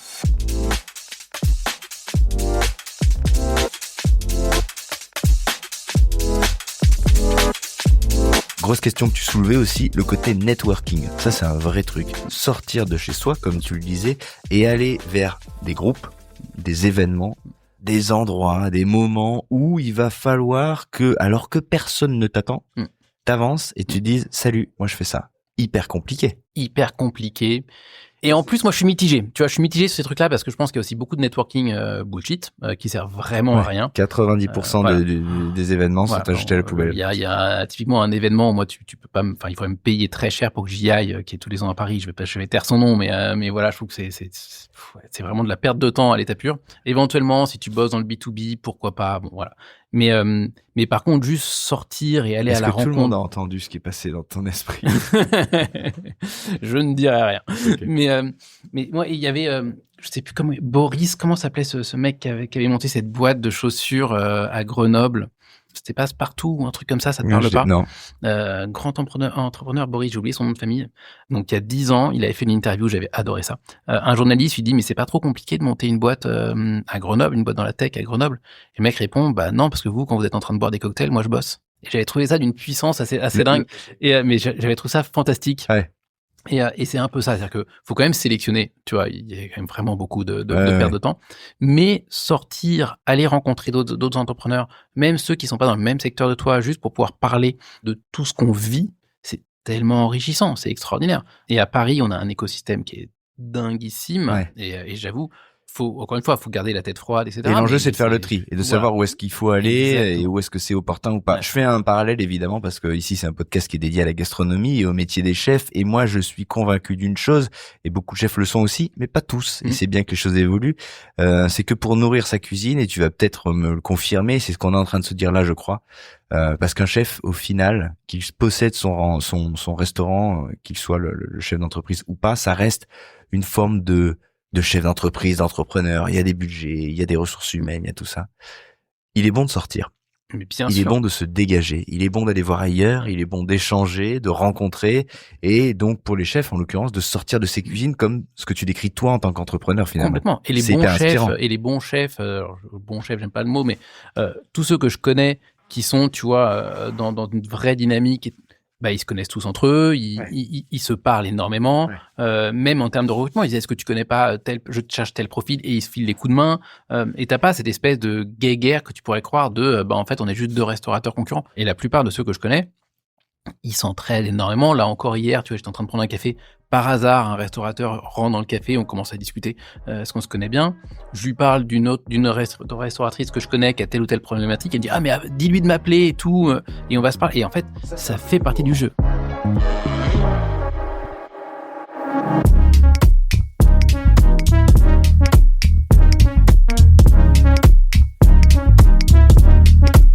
On s'est parlé de ce succès. Est-ce qu'on peut se parler un petit peu de l'accessibilité à Mapster aussi? Mapster est une application gratuite. Comment on fait pour y aller? Est-ce que ça a été un sujet? Voilà ce que ça représentait. Moi, je suis l'histoire de Mapster. Est-ce que tu veux bien en dire aussi? Parce que tu documentes aussi un petit peu sur LinkedIn. Cette question, elle a été essentielle, centrale, récurrente, j'imagine. Oui, la question était récurrente, mais on a beaucoup évolué, surtout au cours des dernières années là-dessus, et honnêtement, c'est passionnant. Au tout début, j'ai toujours voulu que ça soit un produit gratuit. Pour moi, c'était vraiment tellement essentiel en termes d'utilité d'avoir ça, qu'il faut que tout le monde l'ait. Et donc, du coup, il faut que ça soit gratuit, mais il faut aussi qu'il n'y ait pas de pub. Parce que pour moi, la pub, c'est très souvent intrusif, c'est très souvent parasitaire. c'est parasitaire. Et j'avais pas envie de ça pour mon appli. Et comme moi, je le voulais pas en tant qu'utilisateur, je me voyais pas imposer ça à mes utilisateurs. Donc vraiment, je me disais ça. Et puis le côté vie privée à fond aussi, parce que c'est tes adresses, c'est ta vie privée, c'est ultra important. Et de la même manière, j'ai pas envie que moi, ma data, elle soit partagée à n'importe qui. Donc du coup, je vais pas le faire pour mes users. Donc ça, c'était un peu le truc de base. Et parce que j'étais un peu naïf, je pensais que justement, il y aurait plein de manières de monétiser ça autres. Alors au début, je m'en suis pas trop préoccupé. Au bout d'un moment, quand même, il y a le Covid qui est arrivé, tu vois, donc ça nous a quand même un peu bien secoué. Donc là, on s'est dit, faut peut-être qu'on fasse gaffe quand même à la rentabilité à un moment donné. Donc du coup, on va commencer à bosser sur le côté monétisation. Et là, on s'est aperçu, ça qui est extraordinaire avec cette question-là, c'est que tu peux brancher plein de business models dessus. Et on en a testé plusieurs. La vraie question après, c'est quelles sont les ressources que tu as pour déployer les business models. Donc, on parlait tout à l'heure des indicateurs pour les restaurants. Donc, effectivement, on est un énorme indicateur pour savoir comment un restaurant est perçu, quel est le niveau de bruit de sa com, l'efficacité de sa com pour être apporteur d'affaires. Ça, j'y pense à tous les restaurateurs qui nous écoutent là. Bien Parce sûr. que moi, je travaille énormément avec les agences de relations presse que je salue et qui sont vraiment des partenaires hyper importants pour moi parce que c'est eux qui sont la charnière entre moi et les chefs. C'est par eux que je passe. Les restaurateurs qui disent ça représente un coût pour eux. Et toi, tu as un outil pour savoir si ce coût-là, il porte ses fruits et comment il les porte et tout ça. Ouais, complètement. Et c'est un coût qui est énorme pour les restaurateurs. C'est plusieurs milliers d'euros par mois qui vont dépenser en agence de presse pour avoir des retombées sans pouvoir mesurer l'impact de cette retombée-là. Donc, c'est vraiment un vrai sujet. Par retombée, pour que les gens comprennent, on se parle d'articles de presse, de passages en radio, en télé. Exactement. En gros, ce sont des agences que les chefs payent pour que ces agences les mettent en relation et entre guillemets les vendent auprès des rédactions, des journalistes. Moi, par exemple, je reçois des communiqués de presse, des appels tous les jours d'attachés de presse qui me disent tiens, il y a tel chef, est-ce qu'il serait bien qu'il passe dans ton podcast? Et après, nous, journalistes, on fait notre marché, on dit oui, non. Exactement. Voilà. Ouais, et nous, c'est la même chose aussi. Donc, on est contacté par beaucoup d'agences de presse qui nous disent est-ce que vous êtes au courant qu'il y a telle ou telle ouverture et tout ça. On pourra en reparler. Parce que maintenant, on gère aussi les pré-ouvertures. Mais donc, c'est un écosystème qui est gigantesque. Mais effectivement, il y a un vrai sujet de comment tu t'assures que c'est rentable, c'est quoi les retombées, le ROI de ce truc-là. C'est un vrai sujet. Et on est un des seuls à pouvoir le calculer. Et en plus, il y a un deuxième aspect qui est que un restaurateur, il a besoin de feedback. Sauf que s'il regarde juste les avis Google, c'est bien, mais déjà, personne ne laisse avis Google, tu vois, par rapport au volume. Et les avis Google sont des avis qui vont être polissés. Parce que c'est ce que tu vas mettre, voilà, donc soit c'est ton pote, soit c'est machin. Et donc c'est très très polissé. T'as pas un vrai retour comme pourrait te le faire à la fin d'un repas, un client qui va te dire j'ai aimé ceci mais moins ceci, etc. Ah, c'est marrant que tu dises ça parce que moi je pensais que justement les reflets Google c'était, le reflet des avis Google c'était justement une espèce de truc complètement hétérogène où t'avais des mecs qui te crachaient dessus pour un oui ou pour un non, des gens qui avaient des commentaires négatifs. Non, toi tu dis que c'est quand même plutôt lisse. C'est très lisse. T'as ceux qui sont pas contents, qui vont mettre des sales notes et tu sais même pas d'où ça vient, si c'est un concurrent machin. Voilà, t'as ceux-là. Et après, grosso modo, tu as tous ceux qui sont les avis optimisés parce que tout le monde passe par des boîtes d'optimisation d'avis, etc. D'accord. Au moment où tu fais ton passage en caisse, etc. Ou le serveur qui est formé pour te dire laissez-nous un avis 5 sur 5. Et donc, du coup, tu te retrouves avec plein d'avis 5 sur 5 où ils vont juste dire j'ai passé un très bon repas, j'ai passé un très bon repas, j'ai passé un très bon repas. Ça t'apprend quoi? Rien, tu vois. Et en fait, le vrai truc qu'on a, c'est que comme sur ta carte à toi, ton commentaire à toi, tu l'écris pour toi, bah, tu vas pas du tout écrire ce que tu vas écrire sur Google. Tu vas te dire, j'ai adoré, super ambiance, c'était dingue, dessert un peu en dessous. Mais par contre, super soirée, la musique, pas dingue, les serveurs, super sympas, aux petits oignons. Et tu vas mettre vraiment des trucs que tu dirais pas de façon publique, tu vois, tu vas même dire, c'est que des beaux gosses, tu vois, en cuisine, j'en sais rien, tu vois, tout un tas de trucs comme ça. C'est tes notes à toi. C'est tes notes à toi.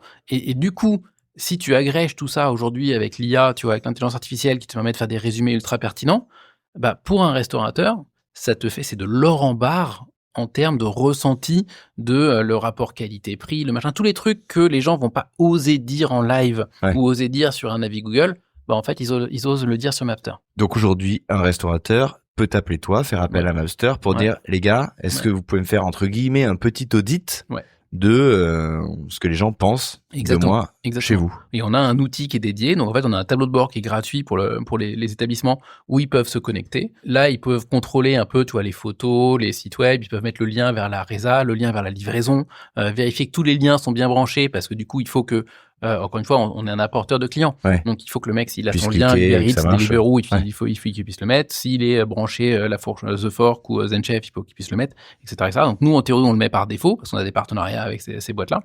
De temps en temps, on n'a pas les bons liens ou autre. Donc, c'est à eux de le mettre. Et en plus, on a une petite formule payante qui est à 69 € par mois où là, on leur ouvre l'accès à toute la data.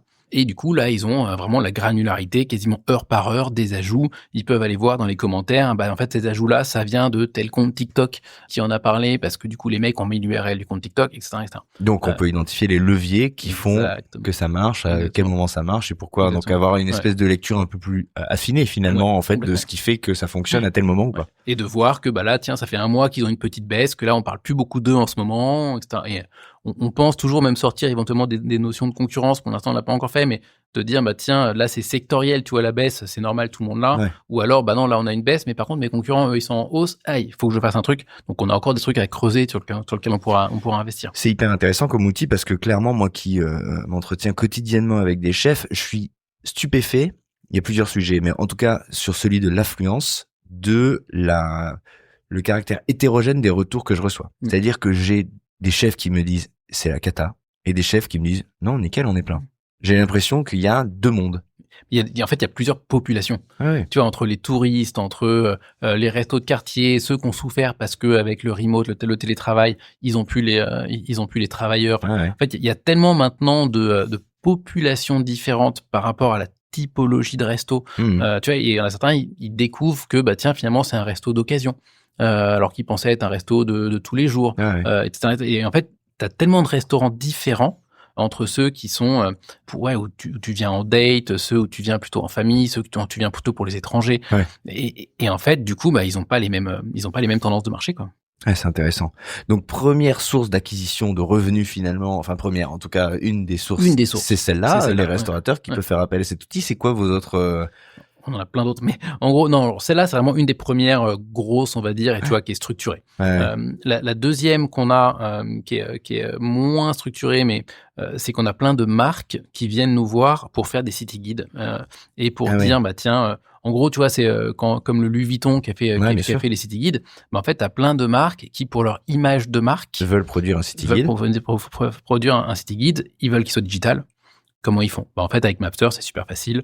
Ils absorbent de la data. Exactement. Ils font une sélection, ils filtrent. Ils nous filent tout ça, on le met bien en page, et on leur fournit le city guide avec le petit QR code. Tu vois, ça peut même être un hôtel. Encore hier, j'ai eu le cas d'un hôtel à Londres qui veut faire un peu sa conciergerie. Ils ont besoin d'un city guide. Du coup, ils vont faire le petit QR code et ils ont la carte Mapster. Et donc, toi, tu leur donne un produit à leur effigie, enfin en gros tu disparais derrière ça, non, mais tu alors, leur produis ça reste Mapster, ça reste complètement Mapster et c'est que dans Mapster il n'y en a pas de marque blanche, etc. Mais on a la version web qu'eux peuvent intégrer à leur site web aussi, etc. Et du coup c'est un truc, on va les aider à le, en fait on va le faire pour eux. Tu vas le façonner à l'image en fonction. On met leurs couleurs, on met leurs trucs pour que ça ressemble, leur vocabulaire, etc. Comme un truc, un player que tu mettrais sur ton site. Donc ça, c'est un autre truc. Après, on en a un troisième, mais celui-là, on l'a pas beaucoup développé. C'est permettre à des marques ou des influenceurs de vendre, donc une sorte de store, comme un App Store, de vendre leurs guides sur Mapster. Donc là, avec des guides payants. En gros, la version premium de leur Mapster. Exactement. Si vous voulez connaître toutes mes adresses. Et donc ça, c'est avec du partage de revenus, revenus sharing, etc.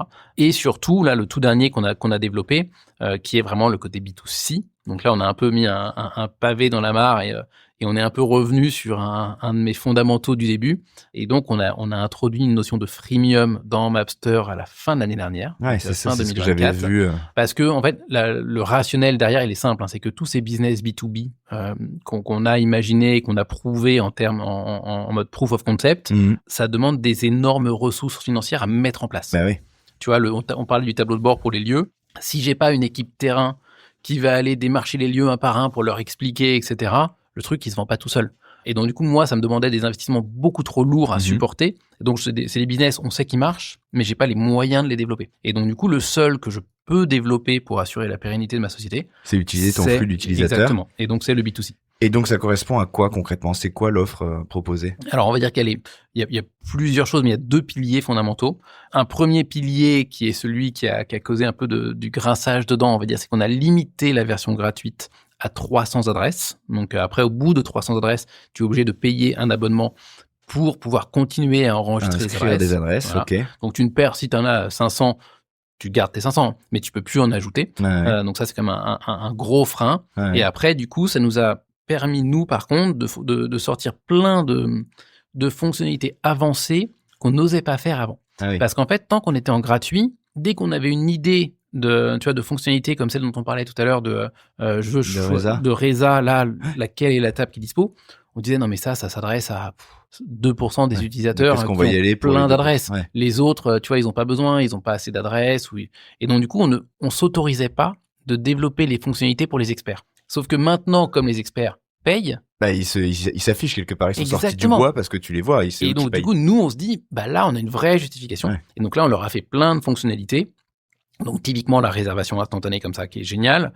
Le côté modifier les adresses en groupe, on a plein d'utilisateurs qui nous disent mais ouais mais moi au début j'ai juste mis une catégorie restaurant, je voudrais pouvoir le splitter avec italien, japonais, etc. Mais si je le fais adresse par adresse c'est une horreur. Donc voilà, donc on a sorti plein d'outils de gestion de ta carte avancée.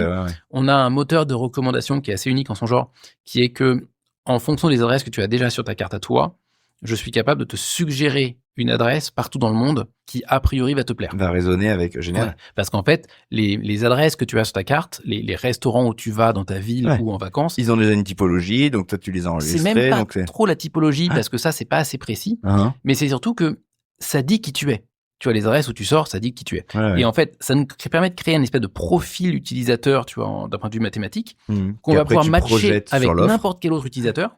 D'accord. Et on va se dire, attends, il y a un utilisateur qui a exactement le même profil que toi à Tokyo. Ouais. Il a telle et telle adresse que toi, tu n'as pas.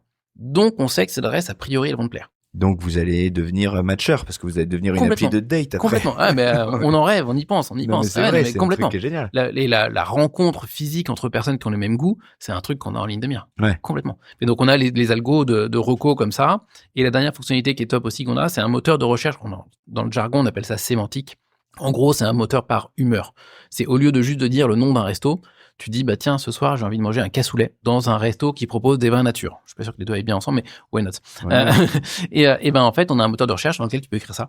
Et tu veux dire, bah tiens, pour mon anniversaire, je veux manger un cassoulet avec des vins nature.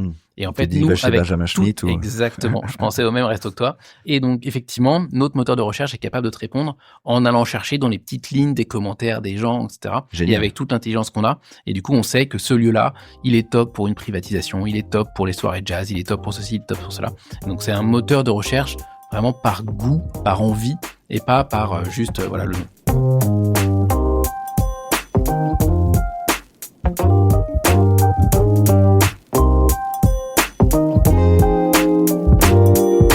Pour conclure cet entretien et qu'on comprenne, toi qui portes cette idée, alors certes, t'es entouré, certes, t'as structuré une équipe autour de toi. Il y a combien de personnes aujourd'hui chez Mapster?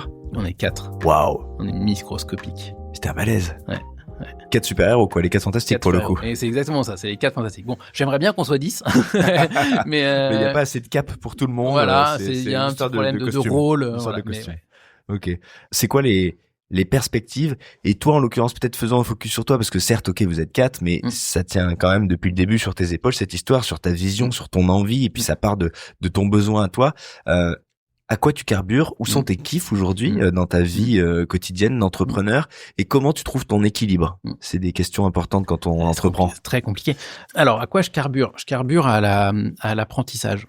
Moi, j'adore apprendre, j'adore. Ça, tu disais, c'est un driver. C'est un driver énorme. Et tu vois, le passage au payant, fantastique apprentissage. Alors évidemment, on s'en est pris plein la gueule. Ça a été très dur moralement au début. C'est une honte. Je me souviens des posts LinkedIn que tu avais fait à ce moment-là. C'est monstrueux. Encore tous les jours. Je me prends 2-3 mails d'insultes encore tous les jours. Mais ça nous a forcé à réfléchir en termes de product marketing. Ça nous a forcé à réfléchir de façon chiffrée. Ça nous a la conduite du changement. Comment tu expliques ce truc-là? Parce que finalement, c'est facile de faire une appli qui est gratuite dans un monde de bisounours. Mais d'un coup, voilà, ça nous a forcé à réfléchir autrement. Donc moi, ça m'a forcé à développer tout un tas de compétences que j'avais pas du tout il y a encore 1 an et demi. Donc franchement, extraordinaire comme apprentissage, la conduite du changement, tous ces trucs-là. Donc ça, c'est vraiment mon plus gros driver. Les kiffs, c'est aussi les rencontres, parce que c'est ce truc de aller rencontrer des restaurateurs, d'autres entrepreneurs ou autres. Moi, c'est vraiment un vrai bonheur, même les utilisateurs. Ça, c'est vraiment un kiff. Mais il y a aussi ce côté juste imaginer le futur de l'appli. Tu vois, tu parlais du dating. Ouais. Et c'est vrai que sans rire, moi, le côté rencontre, j'ai créé Mapster pour que les gens ils passent moins de temps dans leur téléphone et plus dans le monde réel, tu vois, à vivre des expériences. Ouais. Vivre des expériences, c'est aussi du social. Et j'ai beaucoup d'amis expats à Paris qui disent on galère à rencontrer des gens. Comme nous, on sait exactement ce que tu aimes, te mettre en relation avec des gens proches, tu vois, et tu peux très bien imaginer, tiens, même en voyage, tu vois, tu te dis, tiens, je vais aller à Tokyo la semaine prochaine, je me suis fait ma sélection de, je sais pas, j'ai 50 restos, j'ai qu'une semaine, peut-être que Mapter va pouvoir me présenter 4 personnes de Tokyo pour m'aider à choisir parmi les 20 sorte d'ambassadeurs, les ambassadeurs, lesquels je fais, et du coup, va prendre un verre avec eux, carrément, tu vois. L'expérience sur Airbnb a bien développé ça. Exactement. Donc, c'est vraiment cette idée-là qu'on a un peu en ligne de mire pour aller encore plus dans le monde réel. Et après, l'équilibre, celui-là, c'est le plus dur. Ouais, non, ça, c'est compliqué. Et il y a cette notion, on en parlait au tout début, de comment tu fais pour prendre du recul, tu vois, pour structurer ton temps. Et ça, et tu vois, typiquement, comme on n'est que 4, le temps d'opérationnel est encore énorme. Et donc, du coup, le temps de pure réflexion est toujours un peu compliqué. Mais justement, moi, le fait d'être en full télétravail, et du coup, de bosser de café en café, ça m'aide aussi à prendre des moments où je suis juste là à déguster un café. Ouais, ça oxygène un peu le truc. Ça oxygène, je prends que le papier crayon, tu vois, et je prends pas l'ordinateur. Et je me repose, et régulièrement, je me repose les questions. Et tu vois, là, typiquement, je me repose encore la question de base, qui est de dire, OK, par rapport à la promesse initiale, est-ce que aujourd'hui, dans l'appli, est-ce que c'est facile de trouver le resto où tu veux aller dîner ce soir? Voilà. Et du coup, moi, je suis toujours prêt à tout casser et à dire, OK, on va repartir depuis zéro en disant, maintenant, avec toute l'intelligence qu'on a, avec tous les nouveaux outils qu'on a, est-ce que finalement, il n'y a pas une meilleure façon de répondre à, OK, l'enregistrement d'adresse, ça marche très, très, très bien, mais là, on est lundi soir, par exemple, parce que le cas que tu disais tout à l'heure, tu sors de chez TF1, je veux aller manger dans un truc, comment, en 3 secondes, on te dit, tu vas à tel endroit. Ouais, et t'auras ta table. Exactement. Et donc, du coup, moi, j'essaie toujours en permanence de réfléchir à ça et de repartir du problème fondamental.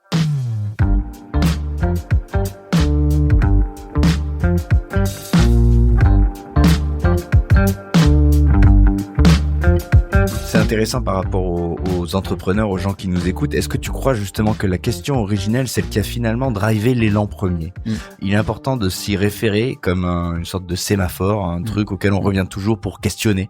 Est-ce que je réponds? Est-ce que je continue à répondre? Est-ce que je réponds bien? Ou est-ce que tu penses que la question originelle doit évoluer et se formuler différemment? Là, tu es en train de dire peut-être qu'elle doit pas bouger et qu'on doit toujours revenir comme en pèlerinage pour dire est-ce que je suis à la hauteur de la question que je me posais au début? Je pense qu'elle peut évoluer. Ne serait-ce parce que tu vois, le temps fait que les gens, les habitudes de consommation évoluent. Donc, elle peut évoluer, mais par contre, il faut quand même toujours s'y référer. Parce que c'est trop facile dans le quotidien de se dire je vais rajouter tel truc parce que j'ai telle demande, je vais rajouter ceci, je vais rajouter cela, et de perdre le cap. Et en fait, il faut un cap.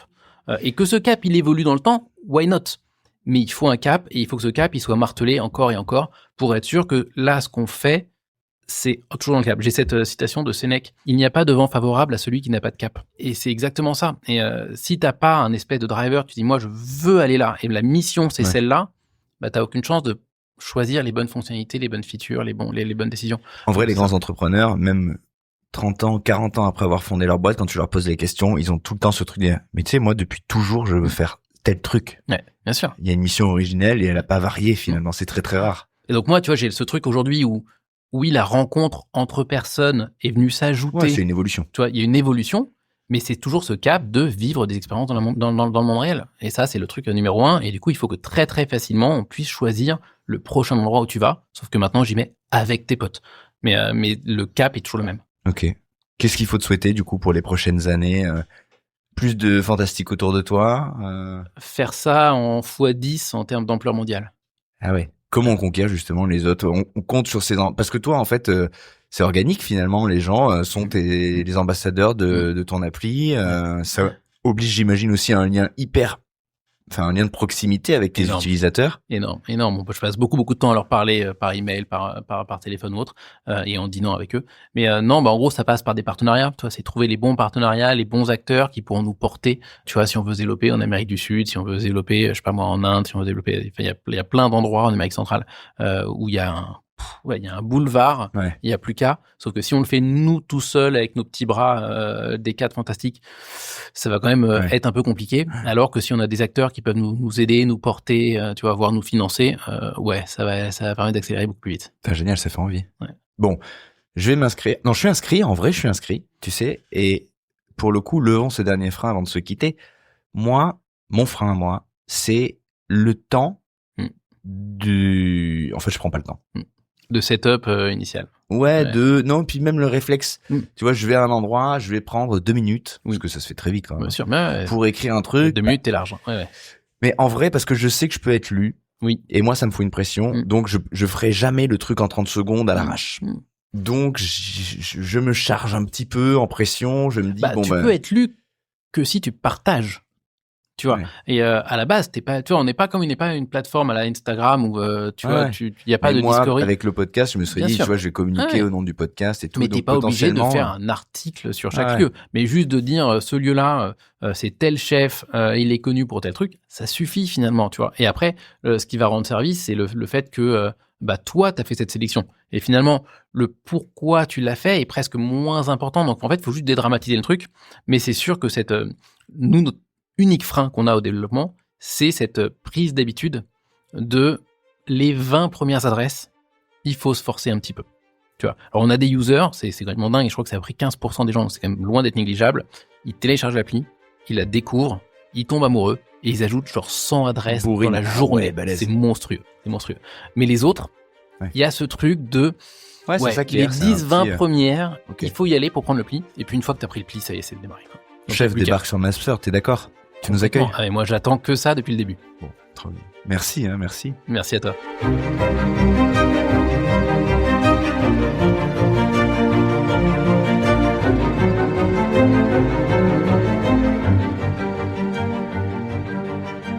Rien n'est jamais figé. Même quand un produit fonctionne, même quand l'usage s'installe, même quand l'entreprise existe. Il faut continuer à ajuster, à écouter, à douter aussi, et à décider, toujours, tenir une vision tout en acceptant qu'elle évolue. Parce que derrière Mapster, derrière l'application que l'on ouvre machinalement pour retrouver une adresse, il y a surtout une manière d'entreprendre, d'avancer sans bruit, certes, faire confiance à l'intelligence des usages et construire quelque chose qui dure parce qu'il est utile. Le parcours de Sébastien Caron rappelle que l'entrepreneuriat n'est pas toujours une course à la visibilité ou à la performance immédiate.